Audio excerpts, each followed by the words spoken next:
pas avec la même envergure qu'avant, dans ce lieu de savoir est si important. Donc je suis vraiment heureuse d'avoir cette possibilité aujourd'hui.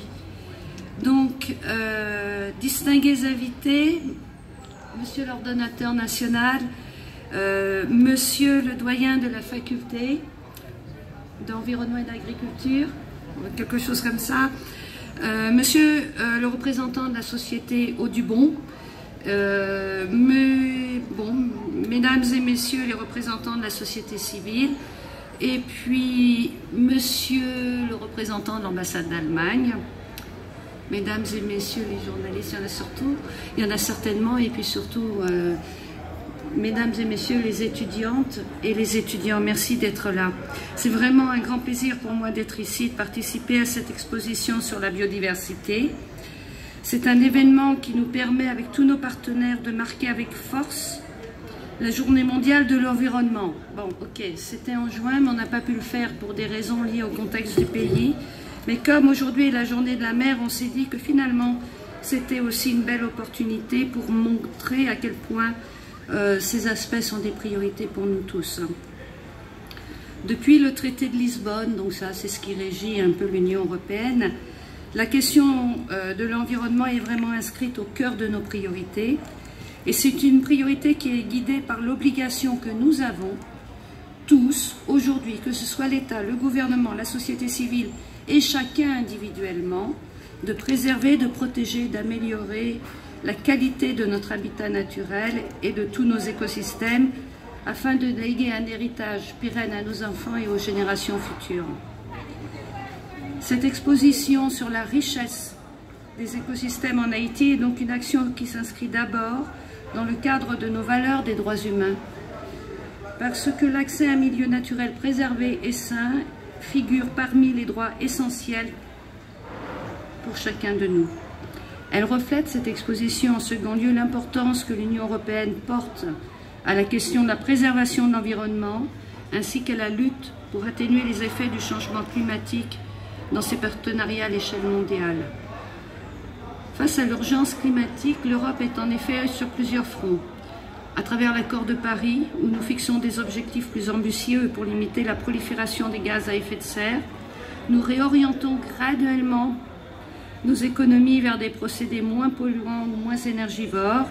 Avec le pacte vert, notre stratégie maîtresse, nous visons la fin des émissions de gaz à effet de serre d'ici à 2050. Ce pacte est d'ailleurs notre feuille de route qui doit nous permettre de transformer le défi climatique en de multiples opportunités économiques et sociales pour tous les citoyens, tout en assurant une transition qui soit juste et inclusive pour tous. Ici, en Haïti, nous voulons envoyer un signal très fort de l'importance qu'occupent les enjeux environnementaux dans la réalisation de tous nos programmes, projets et plans de développement de notre coopération. À l'échelle d'Haïti, où une large part de la population dépend étroitement d'un milieu naturel très fragilisé à cause notamment de l'exploitation non contrôlée des ressources, une sensibilisation de chaque Haïtienne et chaque Haïtien autour de l'importance des espèces endémiques et migratoires s'avère donc essentielle. C'est le but de cette exposition sur la biodiversité en Haïti. L'urgence actuelle, effectivement, exige de redoubler d'efforts et de volonté pour sauver ce qui peut encore l'être, ce qui implique aussi des moyens importants, tant techniques que financiers, qui devront être mobilisés afin que les autorités publiques puissent répondre aux problèmes de la dégradation environnementale avec des politiques idoines, notamment dans les aires protégées. C'est toute l'ambition de notre programme d'appui à l'Alliance mondiale contre le changement climatique pour l'adaptation et le développement des énergies vertes en Haïti, qui s'attelle via une enveloppe de 8 millions d'euros à renforcer les capacités techniques de différents ministères sectoriels compétents, entre autres celui de l'environnement. La conservation et l'utilisation durable des ressources naturelles dans les aires protégées est au cœur de ce programme pour la biodiversité et la gestion des aires protégées. Alors on adore les acronymes, on l'appelle Biopama, que nous déployons dans les pays tant d'Afrique que de la Caraïbe et du Pacifique. Et là, c'est vraiment quelque chose que nous développons à un niveau mondial et nous avons un appui financier de l'ordre de 800 millions d'euros pour intervenir dans ces divers pays et pousser ces priorités. Enfin, nous avons décidé d'accroître le financement de l'action pour le climat dans tous les programmes de l'Union européenne, avec au moins un quart de nos dépenses qui devront contribuer à l'atteinte de ces objectifs climatiques. Donc, dans le cadre de la réflexion que nous avons eue sur notre prochain partenariat, nous avons intégré aussi les considérations de changement climatique et de réponse à ces défis majeurs.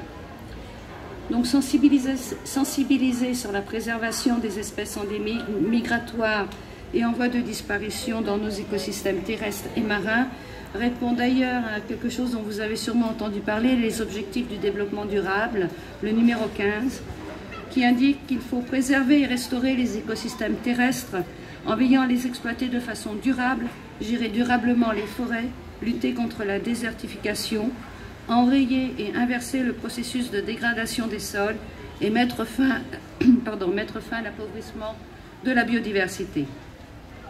Pour l'Union européenne, qui a contribué activement à la définition de cet objectif, c'est vraiment un engagement que nous sommes déterminés à respecter et nous continuerons à accompagner nos partenaires pour aussi leur permettre de respecter cet objectif et de l'atteindre.